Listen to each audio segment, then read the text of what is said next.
함께 보실 말씀은 누가복음 22장 31절에서 34절 말씀인데요. 이 시간 함께 찾아보고 함께 읽고 말씀을 나누도록 하겠습니다. 누가복음 22장 31절에서 34절입니다. 우리 한 목소리로 읽겠습니다. 시작.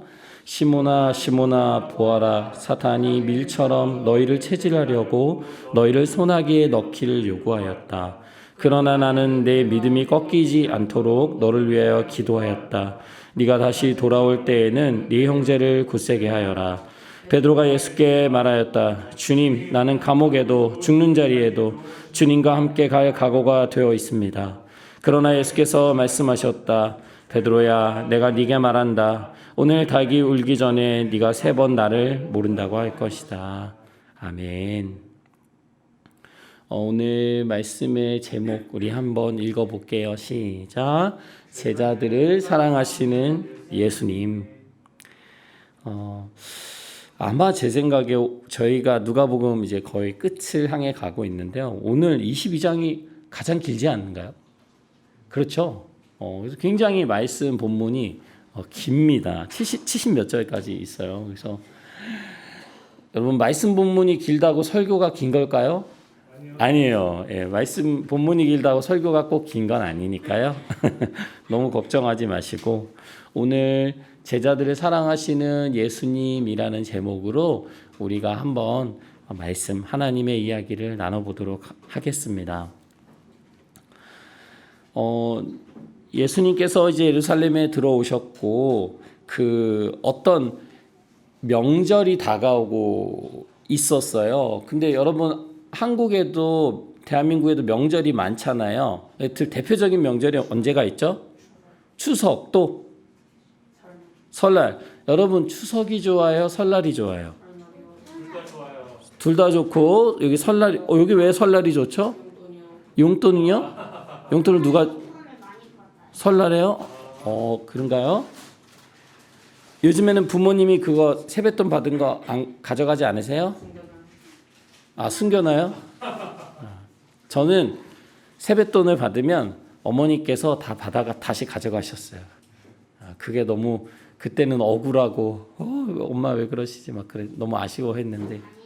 저는 응원을 받아가지고 응. 기다리고 있었는데 응.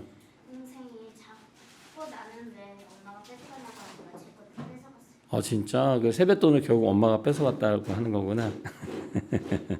자, 맞아요. 우리에게 그렇게 민속 명절이 있듯이 그 이스라엘 유대 사회에도 중요한 명절이 있었는데 이때 어떤 명절이 다가오고 있었냐면 유월절이라고 하는 무교절이 다가왔대요. 이름이 참 어렵죠. 따라해볼까? 유월절.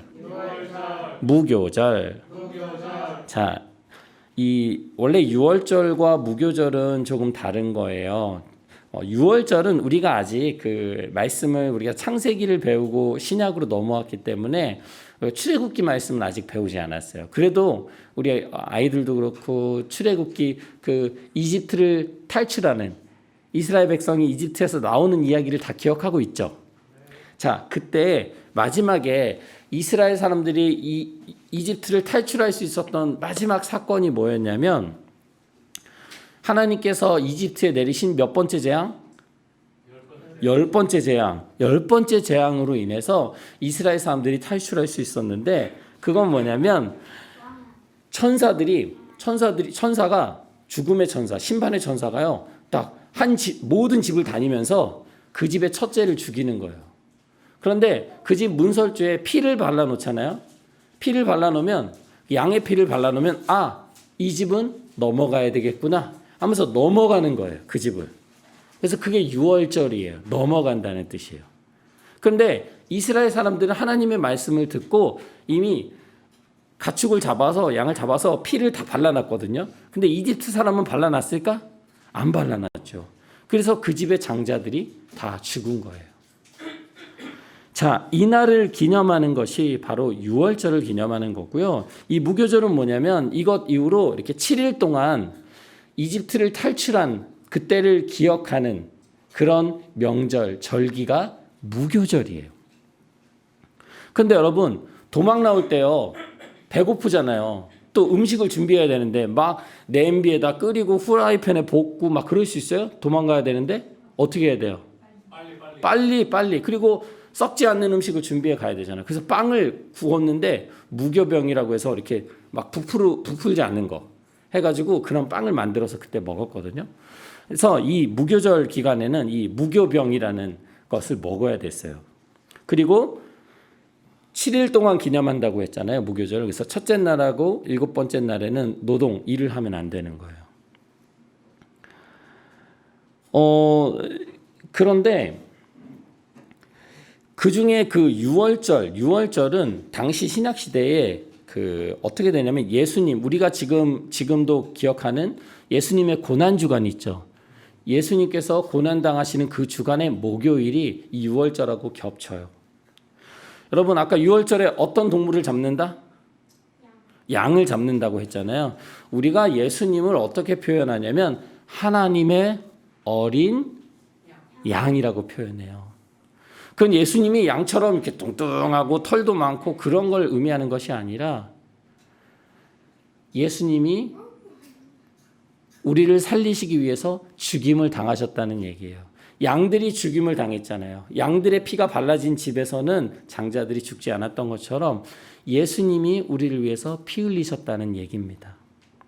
그것을 기념하는 것이 어떻게 보면 유월절과 이렇게 비슷한 시기예요. 예수님의 고난일과. 예수님은 이 명절을 준비하라고 하셨어요. 제자들한테. 아까 우리가 설날이 좋다고 했는데 여러분 설날에 뭐 먹죠? 뭐가 맛있죠? 설날에? 호떡이요? 아 떡국이요. 아 그렇지요. 제가 잘못 들은 거죠. 떡국을 준비하죠. 그래서 만두를 넣는 집도 있고 안 넣는 집도 있어요. 자 이렇게 명절에는 같이 음식을 준비해서 먹는 게 당연한 거거든요. 그래서 예수님도 제자들에게 우리 같이 기념할 수 있는 그런 음식을 파티를 준비해라 이렇게 이야기합니다. 근데요, 이때에 예수님의 제자 중에 한 명 마음 안에 사탄이 들어갔어요. 마귀, 악마가 예수님의 제자 중 한 명의 마음속에 들어갑니다. 그 제자가 누굴까요? 가룟 유다라고 해요. 12제자 중에 한 명, 그 예수님의 제자 중에 돈을 맡았던 사람이에요. 그 돈을 가지고 사용하고 계산하고 필요한 물건도 사고 했던 사람인데요. 그 가룟 유다의 마음 안에 악한 마음이 들어가기 시작합니다. 그러면서 이 유다가 예수님을 싫어했던 사람들 있잖아요. 대제사장, 율법학자, 장로들, 이 사람들하고 짜기 시작해요. 예수님을 팔아 넘긴 거예요. 예수님은 양이 죽임을 당한 그리고 이스라엘 백성이 구원을 받은 이날을 기념하는 식사를 준비하라고 하셨지만 이때에 가룟 유다는 예수님을 어떻게 하면 죽일까 고민하는 사람들과 같이 짜가지고 예수님을 팔아넘기고 있었다는 거죠. 우리가 최후의 만찬이라고 해서 가끔 어떤 그렇게 그림 같은 거 걸려 있는 거 본 적 있을 거예요. 예수님이 앉아 계시고 옆에 제자들이 쫙 앉아서 음식이 쫙 있죠. 마지막 만찬, 예수님과 마지막 식사를 하는 시간이 드디어 다가왔습니다. 그런데 예수님은 이 제자들과 이 마지막 식사를 꼭 하고 싶으셨어요. 그래서 예수님이 이렇게 말씀하세요. 내가 앞으로 고난을 당할 거야. 근데 이 고난을 당하기 전에 너희들과 함께 이 유월절 음식을 먹기를 너무나도 기다렸어. 여러분, 예수님께서 왜 이 유월절 음식 먹는 것을 기다리셨을까요? 여러분, 이 문제가 좀 어려워요. 왜 예수님께서는 이 마지막 만찬, 식사를 제자들과 하기 원하셨을까? 하면서 앞으로 무슨 일이 일어나는지 얘기하시려고. 자, 좋아요. 또 다른 분들. 왜 이 마지막 식사를 반드시 하기를 원하셨을까?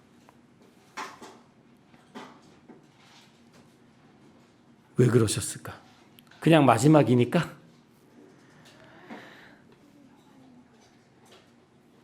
여러분, 이 마지막 만찬을 아까 그랬죠. 유월절, 무교절, 이 명절을 기념하는 그때의 식사를 한 거잖아요.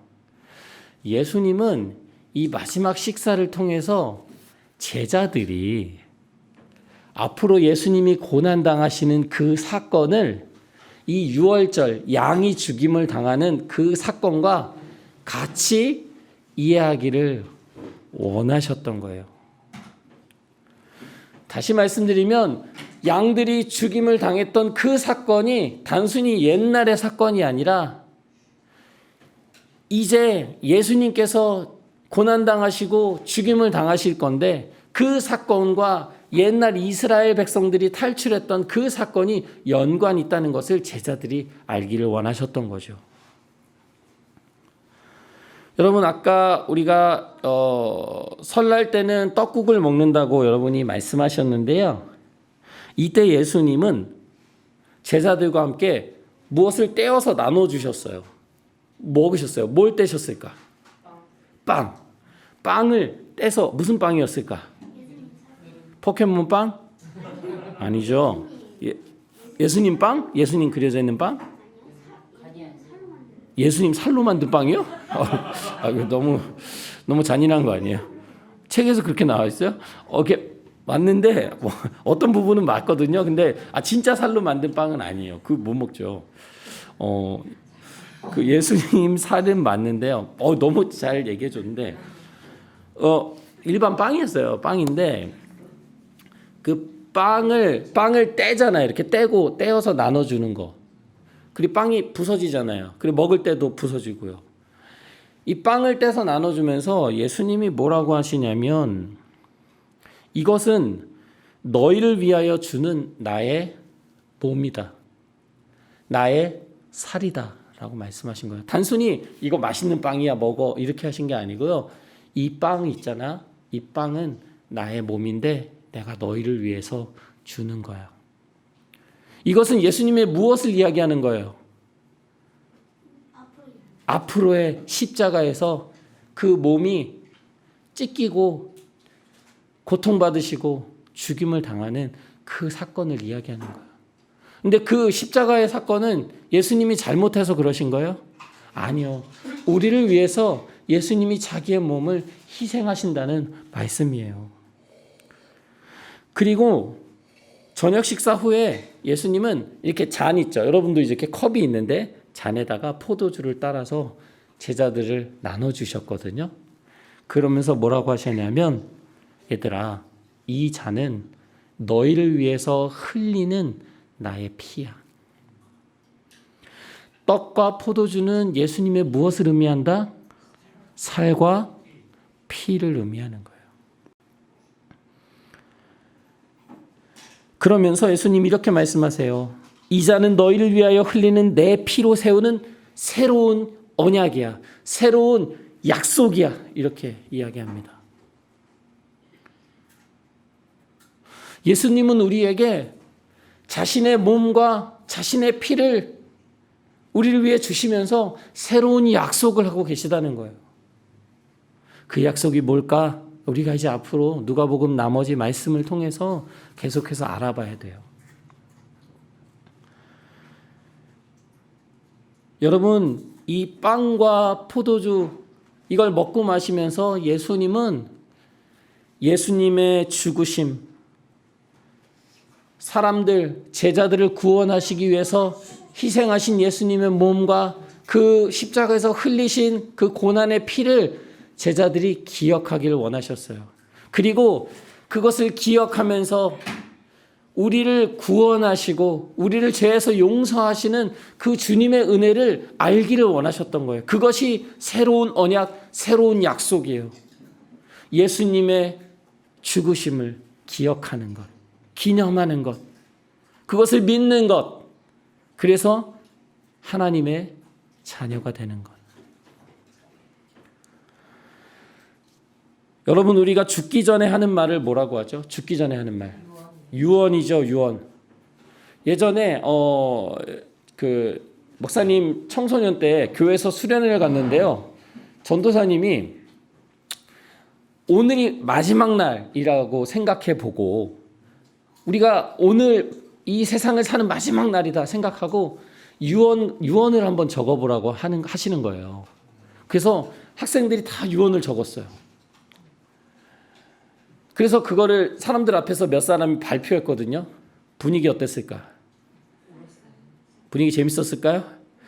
울고 막 슬프고 막 나는 진짜 그날이 마지막인 줄 알았어. 그분 아직도 기억나요. 목사님 친구였는데 자매였는데 그거 읽는데 너무 우는 거예요. 진짜 오늘이 마지막인 것처럼.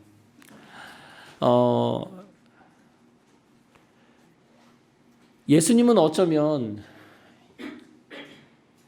만찬을 통해서 제자들에게 마지막 유언을 하고 계신 거잖아요. 너희는 나의 희생을 기념하면서 살아야 돼라고 말하고 계시는데 제자들이 이것을 진지하게 받아들였을까요? 받아들이지 않았을까요? 오, 우리 아이들 너무 잘하네요. 제자들은 이 말을 그렇게 진지하게 받아들이지 않았어요. 예수님이 이제 곧 죽으신다고 말씀을 하셨는데도요. 이 말씀 바로 뒤에 어떤 사건이 나오는지 알아요? 제자들끼리 싸움이 났어요. 제자들끼리 왜 싸웠을까? 왜 싸웠을까? 제자들 12명이 다 붙었어. 왜 싸웠을까? 응? 돈을 얻으려고. 누가 제일 잘났냐? 라는 얘기가 나왔어요. 서로가 잘났다는 거예요. 내가 예수님의 제일 첫째가는 제자지. 내가 너보단 낫잖아. 야, 너는 어부잖아. 나는 그래도 세리 회계야. 이런 거 공부한 사람이야. 또 너는 어떻잖아. 누가 제일 높다. 누가 더 잘났다. 못났다. 이걸로 서로가 다툼이 났어요. 심각하게 싸웠습니다. 이때 예수님이 그것을 보시고 제자들에게 이렇게 말씀을 하세요. 얘들아, 왕들 있잖아, 왕들. 각 나라의 왕이면 그 나라에서 몇 번째 자리예요? 첫 번째 자리, 제일 높은 사람이잖아요. 왕들 있잖아. 왕들은 백성들 위에 군림하는 사람이야. 내가 최고야. 내가 제일 높은 사람이야. 나에게 모든 권력이 있어. 그래서 왕이 모든 걸 마음대로 하는 사람이야. 군림하는 사람이야. 근데 그런 거 별로 중요한지 않은 건데. 맞아요. 그런 거 중요하지 않아. 왕이라고 그렇게 하면 안 돼. 그런데 그렇게 한다는 거지. 그리고 백성들에게 어떤 힘을 막 드러내는 사람들이 있거든요. 그 사람들은 마치 그들이 대단한 걸 한 것처럼 사람들 앞에서 행동한다는 거예요. 그러니까 우리가 뭐냐면 높은 자리에 올라갈수록 더 교만해지고 다른 사람들을 더 누르려고 하고 다른 사람보다 내가 더 잘났다는 것을 나타내기를 원한다는 거예요. 이게 이 세상에 사람들이 살아가는 방식이다. 그런데 예수님이 이렇게 말씀하세요. 그러나 너희는 그렇지 않다. 너희 가운데서 가장 큰 사람은 누군지 아냐? 너희 중에 가장 힘센 애, 너희 중에서 공부 가장 잘하는 애, 너희 중에서 돈이 가장 많은 애가 아니야. 너희 중에서 나를 가장 가까이서 따랐던 제자 아니야. 너희 중에 가장 큰 사람은 누구냐면 어린아이 같은 사람. 너희 중에 다스릴 수 있고 다른 사람들을 오히려 이끌 수 있는 사람은 누군지 알아? 그 사람은 섬기는 사람이야. 세상이 이해하는 높은 사람, 백성 위에 군림하는 그런 사람이 아니라 너희는 오히려 너희 자신을 어린아이와 같이 낮추고 다른 사람들을 너희보다 더 높게 세워주고 그렇다면 그 사람이 너희들 중에 가장 높은 자리에 있는 사람이야. 가장 위대한 사람이야 라고 예수님께서 제자들에게 가르치고 계십니다. 여러분 높은 자리에 올라가고 싶어요? 낮은 자리로 가고 싶어요? 높은 자리로 누구나 가고 싶죠? 이 친구들보다 다 내가 더 뛰어나고 싶죠? 잘하고 싶죠? 그게 인간의 욕망일 거예요. 누구나 저도 그런 마음이 있어요. 우리 교회가 빨리 성장해서 5만 명이 되었으면 좋겠어요.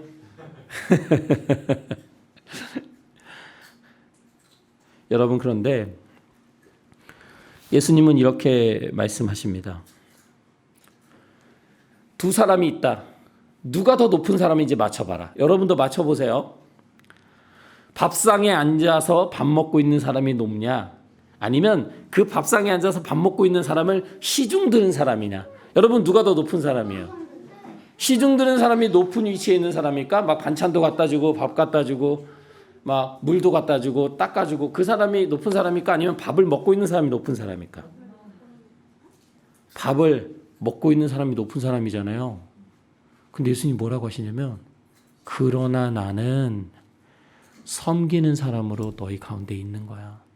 나는 너희 중에 밥을 먹고 있는 사람으로 섬김 받는 위치로 있는 것이 아니라 너희가 밥을 먹고 나는 너희를 섬기는 사람으로, 너희 중에 낮은 모습으로, 어린아이와 같은 모습으로 너희 중에 내가 있었어.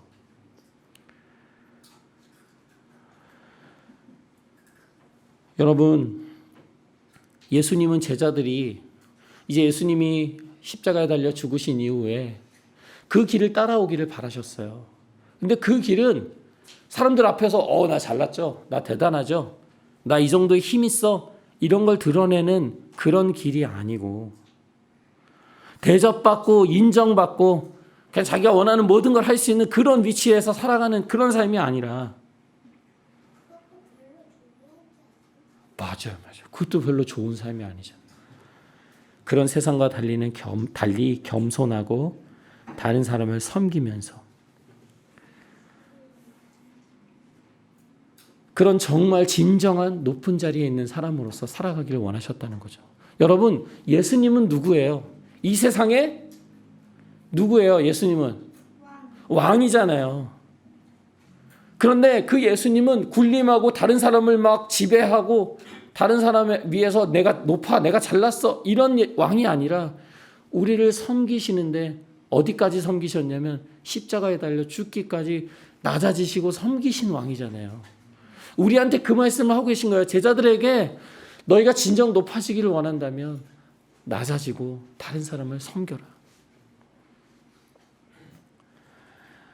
이 말씀을 하신 이후에 예수님의 제자 중에 좀 대표되는 제자 한 명이 있거든요. 누구예요? 요한도 대표되죠. 또 베드로. 베드로의 이름이 원래 또 시몬이거든요. 그래서 이렇게 부릅니다. 시몬아, 시몬아, 사탄이 밀처럼, 우리 밀 있죠. 밀처럼 너희를 채질하려고, 너희를 사탄의 소나기에 넣으려고 요구했다. 그 얘기는 뭐냐면, 이렇게 채질하잖아요. 이렇게 막 걷어가지고 불필요한 건 내려보내고 남은 거 이제 알곡만 남잖아요. 그런 채질을 사탄이 한다는 거예요. 이 제자들을 채질한다는 거예요. 무슨 얘기냐면 제자들의 신앙을 흔들어 놓는다는 얘기예요.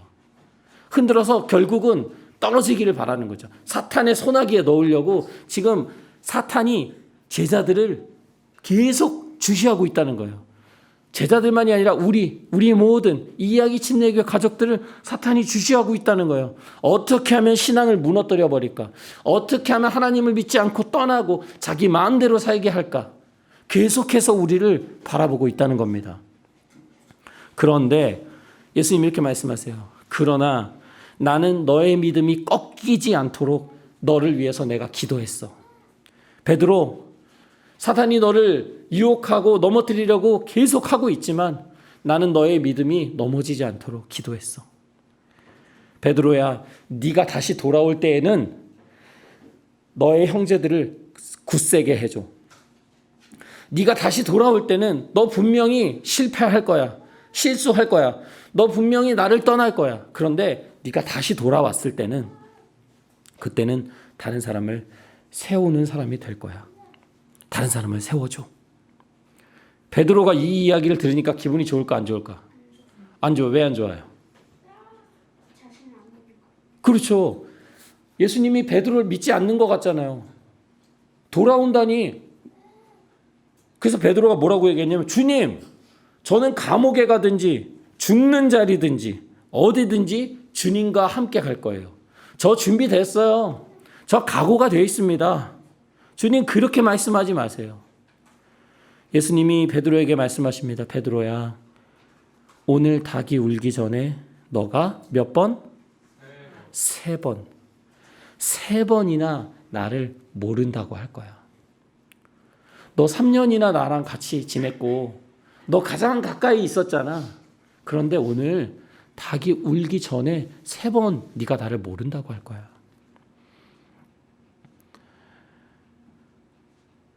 여러분, 그냥 교회 다니고 편하게 신앙생활하는 것 같지만 그렇지 않아요. 사탄은 끊임없이 우리의 마음을요, 하나님으로부터 멀어지게 해요. 사탄은 그 방법을 알고 있어요. 우리가 무엇에 약한지 알고 있어요. 어떤 걸 건드리면 하나님으로부터 멀어질 수 있는지 다 알아요. 자칫하면 우리가 하나님을 떠날 수 있는 사람들이라는 걸 너무나 잘 압니다. 그래서 제자들도요, 그렇게 3년을 예수님과 같이 했는데도 예수님 말씀하시잖아요. 베드로한테 너 나 떠날 거야. 베드로와 제자들 이런 사탄의 공격 속에서 실패와 어려움을 겪고 예수님을 반드시 떠나게 돼 있습니다. 말은 떠나지 않는다고 했지만 떠나게 돼 있어요. 그런데 여러분, 우리도 마찬가지예요. 예수님을 쉽게 떠날 수 있을까? 떠나지 않을까? 우리 예수님을 쉽게 떠날 수 있어요. 아무리 우리가 오늘 나와서 주님을 무엇보다도 더 사랑해, 주님을 누구보다도 사랑해, 나의 삶을 드리네라고 우리가 찬양했잖아요. 우리가 그렇게 얼마든 고백할 수 있는데요. 그런데 실제로 그런 어려움의 순간들이 올 때 우리 그렇게 살 수 없어요. 살지 못해요. 예수님 떠납니다. 중요한 건 뭐냐? 이런 제자들을 향해서 다시 돌아와서 너의 형제들을 굳게 해라. 예수님은 제자들이 실패 속에서 다시 돌아올 것을 기대하고 계신 거예요. 예수님 우리를 바라보실 때, 야, 너 신앙이 대단해. 너는 끝까지 정말 나를 잘 따라올 수 있는 그런 나의 제자야 라고 우리를 바라보지 않으십니다. 연약하고 부족해서 세상의 유혹과 마귀의 공격에 쉽게 넘어져 버리고 때로는 아예 예수님을 모르는 사람인 것처럼 우리 뜻대로 그냥 얼마든지 하나님과 멀어질 수 있는 그런 사람들인 것을 알고 계신다는 거예요. 그렇지만 그런 베드로를 향해서 예수님께서는 베드로가 다시 돌아와서 교회를 다시 세우고 정말 우리 기독교 역사에 정말 중요한 일들을 이 베드로가 하게 되거든요. 예수님 그걸 바라보고 계신 거예요.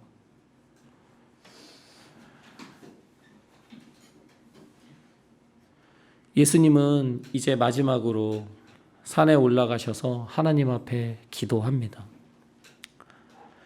근데 제자들은요, 너무 피곤했어요. 졸렵잖아요. 그래서 제자들에게 예수님 뭐라고 하시냐면 너희들이 시험에 빠지지 않도록 기도해. 우리 지난주 말씀, 마지막 때가 다가올수록 우리의 신앙을 지킬 수 있는 것은 깨어서 기도하는 거예요. 그냥 열심히 사는 게 아니라 하나님 앞에 늘 깨어 있는 거예요. 하나님 앞에 우리의 마음을 늘 내어드리는 거예요. 오늘 예수님께서도 이 삶의 마지막을 앞두고 나서 무엇을 하시냐면 뭐 그동안 못했던 거 버킷리스트라고 해가지고 뭐 그거 하시는 게 아니에요. 내가 어디 여행 못 갔는데야 뭐 그게 아니라 하나님 앞에 나가서 기도하십니다. 그런데 그 기도의 내용이 뭐냐면 오늘 말씀에서 이렇게 이야기해요. 하나님 아버지, 만일 아버지의 뜻이라면 내게서 이 고난의 잔을 가져가 주세요. 그러나 나의 뜻대로 되게 하지 마시고 아버지, 당신의 뜻대로 되게 해주세요.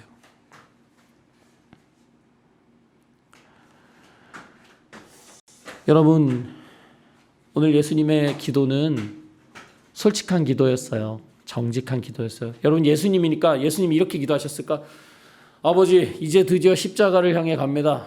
제가 잘할 수 있어요. 제가 잘 멋지게 십자가에서 장렬히 나의 목숨을 사람들을 위해서 바치겠습니다. 이렇게 멋지게 기도하셨을까요? 아니요. 하나님, 이것이 너무 무겁습니다. 너무 고통스럽습니다. 주님이 원하시면 이 잔을 가져가 주세요. 그런데 하나님의 뜻이 아니라면 그냥 이 고난받는 그 십자가의 길을 제가 갈 수 있도록 도와주세요. 이때 천사들이 하늘로부터 와서 예수님이 기도하시는 것을 도왔다고 성경은 기록하고 있습니다. 이때 제자들은요, 지치기도 했고 또 슬퍼서 예수님의 그 이야기를 듣고 그냥 또 피곤하기도 하고 그래서 다들 잠들고 있었어요. 아까 그랬잖아요. 깨어서 기도하라. 예수님이 다시 가서 너네 왜 자냐? 시험에 빠지지 않게 일어나서 기도해라 라고 말씀하십니다. 여러분, 예수님조차도 시험의 때를 견디시기 위해서는 하나님께 기도하실 수밖에 없었어요. 그런데 어떻게 마지막 때를 살아가는 우리가 하나님 앞에 기도하지 않고 하나님 앞에 대화하지 않고 하나님께 우리의 마음을 날마다 이야기하지 않고 어떻게 우리가 하루하루를 살아갈 수 있을까요? 어떻게 우리의 생각과 자신감으로 나 이렇게 잘 살 수 있어. 나 하나님 자녀로 그리스도의 제자로 나 잘할 수 있어. 이렇게 생각하는 것만큼 교만한 사람은 없을 거예요. 여러분, 예수님께서 제자들에게 이렇게 너희는 살아야 된다라고 말씀하셨잖아요. 낮아지고 다른 사람을 세우면서 살아야 된다. 그런데 여러분, 그런 삶을 사는 것 우리의 생각과 의지만으로 절대 살 수 없어요. 그것을 예수님께서 오늘 보여주고 계신 거예요. 십자가를 지시는 그 길을 가기 위해서는 하나님 앞에 반드시 나와서 기도하면서 자신의 생각과 마음을 하나님 앞에 굴복시키고 내어놓지 않으면 그 길을 갈 수 없다는 거죠.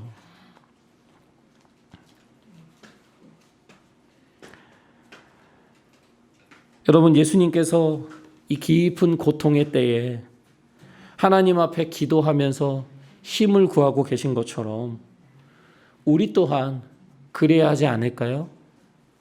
여러분, 우리야말로 더더욱 하나님 앞에 나가서 하나님이 주시는 힘으로 하루하루를 살아야 되지 않을까요? 여러분, 예수님 그 가룟 유다가요, 그 사람들하고 다 와가지고 예수님 붙잡았어요. 제자들이 어떻게 했을 것 같아요? 제자들이 어떻게 했을까? 다 같이 싸웠어요. 멋지게. 어디 예수님을 그랬던 제자가 한 명 있었어요. 누구? 제일 파이팅 넘치는 제자 누구? 베드로가 어떻게 했냐면 대제사장이 잡으러 오니까 그 종의 귀를요 칼로 베어버렸어요. 귀가 잘려나갔어요. 근데 예수님께서 어떻게 하셨냐면 칼 집어넣어. 그러면서 이 귀를 다시 치유해 주시죠. 베드로에게 안 돼. 너 옳지 않아. 그리고 순순히 사람들에게 끌려가시는 거예요. 제자들 도망가는데요. 100m가 그렇게 빠를 수가 없어요. 선수들이 보통 남자들은 9초대 맞죠? 여자 선수들이 10초대인가요? 그런데 제자들은 몇 초대에 나왔을까? 100m. 100m 한 11초. 이 아마추어에서는 정말 가장 빠른 속도 11초대로 정말 빠르게 다 도망갔어요. 왜 도망갔을까? 자기도 잡힐까 봐. 다행히 베드로만요 조금 거리를 두고, 왜냐면 아까 예수님한테 말해놓은 게 있잖아. 예수님 제가 안 떠날 거예요 했잖아요. 그래서 거리를 두고 베드로가 따라갑니다. 또 요한복음 말씀에 의하면 다른 한 제자가 또 멀찍이 따라갔다고 하는데 아마 그 제자가 요한이 아닐까라고 생각해요. 그런데 이렇게 멀찍이서 예수님을 보고 있었는데요. 이제 날이 추워서 불을 쬐고 있었거든요. 그런데 거기 있는 사람이 베드로를 알아봤어요. 그러면서 뭐라고 하냐면 이 사람 예수님과 함께 다니던 사람이에요. 베드로 깜짝 놀랐어요. 나를 어떻게 알아봤지? 베드로가 뭐라고 했을까요? 아닙니다. 사람 잘못 보셨어요. 누가 저한테 한다루 씨 맞죠? 그러니까 아닙니다. 저 김씨입니다. 김복남입니다. 이렇게 할 수 있죠. 일부러 거기 그 자리 피하려고. 그런데 그래서 또 다시 앉았더니 다른 사람이 또 얘기하는 거예요. 이 사람 분명 내가 봤는데 예수님과 같이 있었는데. 그러니까 베드로가 이 사람 난 당신이 지금 무슨 소리 하는지 모르겠어요. 나 그 사람 아니에요. 이렇게 몇 번을 부인했다? 3번을 부인합니다. 그런데 이 3번째 예수님을 부인하는 이 말을 하고 있는 그 순간에 닭이 울었어요. 근데 이 닭이 말하는데 닭이 우니까 베드로가 갑자기 정신이 번쩍 들었잖아요. 근데 이때 누구랑 눈이 마주쳤을까? 예수님이 베드로를 저 멀리서 돌아보셨어요. 눈이 정확히 마주쳤어요. 베드로 눈을 어떻게 해야 될까? 감아요? 못 본 척해. 베드로를 주님께서 똑바로 보셨다라고 오늘 말씀 기록하고 있거든요. 그러면서 예수님이 베드로에게 하신 말씀, 네가 닭 울기 전에 나를 3번 모른다고 할 거야. 그 말씀이 생각났습니다. 그래서 베드로는 저 멀리 먼 곳으로 나가서 너무나도 슬프게 울었다 라고 오늘 말씀 기록하고 있습니다.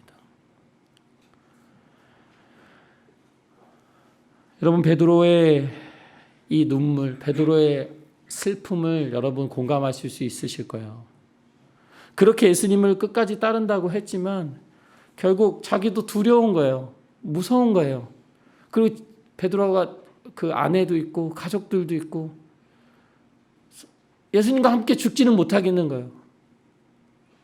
자기가 말은 그렇게 했지만 정말 그 상황이 다가오니까 자기는 그거를 이겨낼 수 있는 힘이 없는 거예요. 사탄이 베드로의 신앙을 흔들고 있는데 그 흔드는 그 유혹과 공격에서 버틸 수 있는 힘이 베드로에게 있다 없다? 없다는 거예요.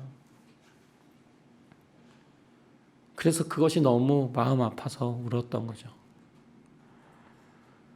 여러분, 우리도 마찬가지예요. 지금 이렇게 나와서 저도 목사라고 해서 이 앞에 나와서 이렇게 말씀을 나누지만 저라고 그런 어려운 순간들이 오고 위기의 순간들이 왔을 때 잘 버틸 수 있을까요? 자신 없어요.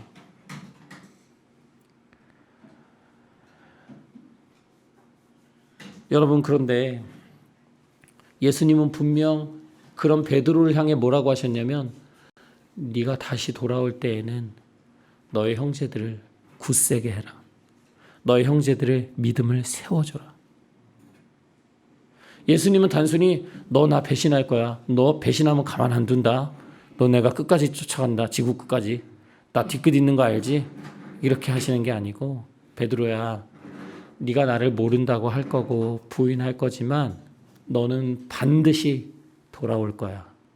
그리고 그때에는 지금의 너의 모습이 아닌 지금의 너의 모습 비겁하고 그리고 막 제자들과 다퉜잖아요. 네가 높은 사람이냐 내가 높은 사람. 다른 사람 앞에 높이기를 좋아하고 나서기 좋아하고 그건 단순히 지금의 모습이 아닌 다른 모습으로 너가 돌아와서 다른 형제들, 다른 사람들을 하나님을 믿고 잘 따라갈 수 있도록 세워주는 사람이 될 거야 라고 말씀하고 계신 겁니다. 사랑하는 이야기 침례교회 가족 여러분, 우리가 예수님을 잘 믿고 잘 따라가고 싶지만 우리가 그렇게 할 수 없는 사람들이에요. 그럴 수 있는 신앙이 없고요. 그럴 수 있는 능력이 없어요. 그렇지만 그렇다고 해서 예수님께서 우리를 야 그래 너네 그거밖에 안 되잖아. 너 그럴 줄 알았어. 너 신앙 수준이 딱 그럴 줄 알았어. 내가 너한테 뭘 바라냐. 이렇게 말씀하시는 것이 아니라 오늘 베드로에게 하셨던 그 말씀을 똑같이 우리에게 들려주고 계신 거예요.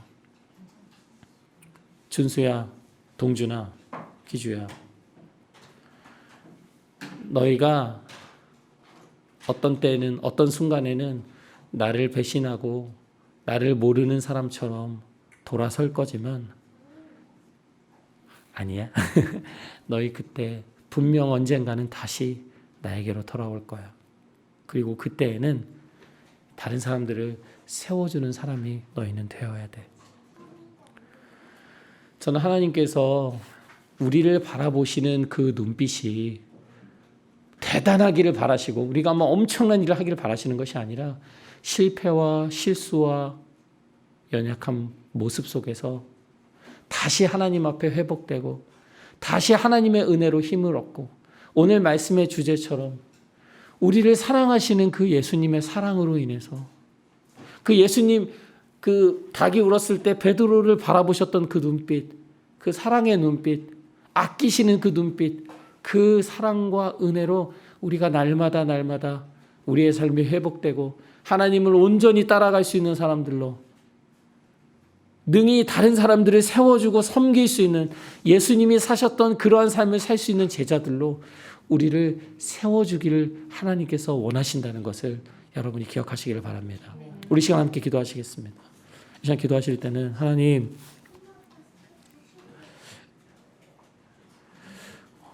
주님을 잘 믿고 따라갈 자신이 없습니다.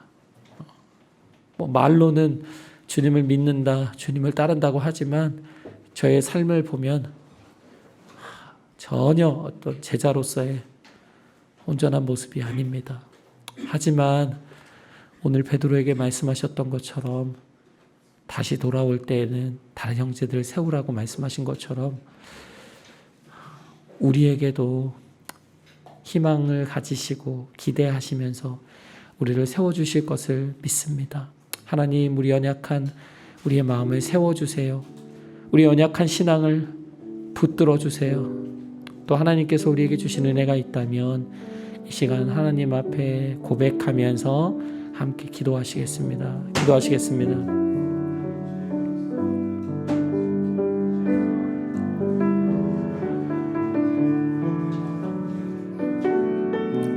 하나님,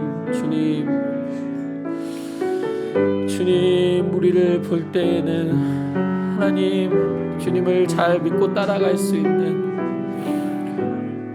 없습니다. 그런 소망이 없습니다. 주님, 하나님 아버지, 우리 연약함을 누구보다 잘 아시는 주님, 책망하지 않으시고 질책하지 않으시고 주님, 우리의 무너진 마음을 회복하기 원하시는 주님, 주님 앞에 다시 회복되어 나아갈 수 있는 우리들 될 수 있도록 하나님 인도하여 주시옵소서. 하나님, 실패의 자리에서, 하나님 답답해 보이는 자리에서, 더 이상 뭔가 할 수 없게 생긴 정말 무기력한 그 자리에서 주님의 말씀을 의지하고 주님의 사랑을 의지해서 하나님 앞에 나아갈 수 있도록, 담대히 나아갈 수 있도록 하나님 도와주세요. 하나님, 머물러 있지 않게 하시고 하나님의 부르심을 쫓아갈 수 있도록 하나님 우리의 마음을 날마다 세워주시기를 원합니다. 주님 앞에 돌아올 때에는 정말 능히 다른 사람을 세울 수 있는 사람들로 세워지기를 원합니다.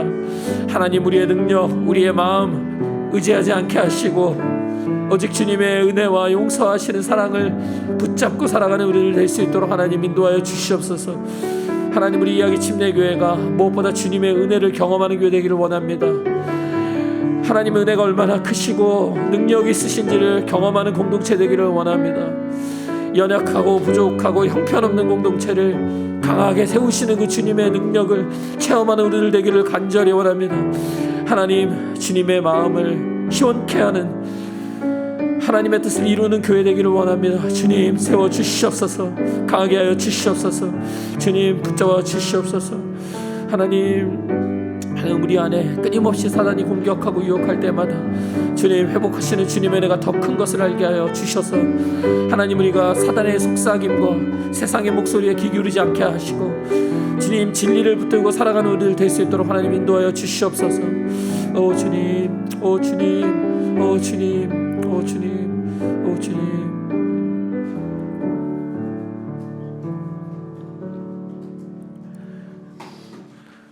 하나님, 우리가 주님을 사랑하고 우리가 주님께 헌신하고 우리가 주님께 삶을 드리는 것이 아니라 하나님께서 우리를 사랑하시고 하나님께서 우리를 위해 자신의 아들을 보내시고 우리를 섬겨주심을 오늘 말씀을 통해 우리가 배우게 되었습니다.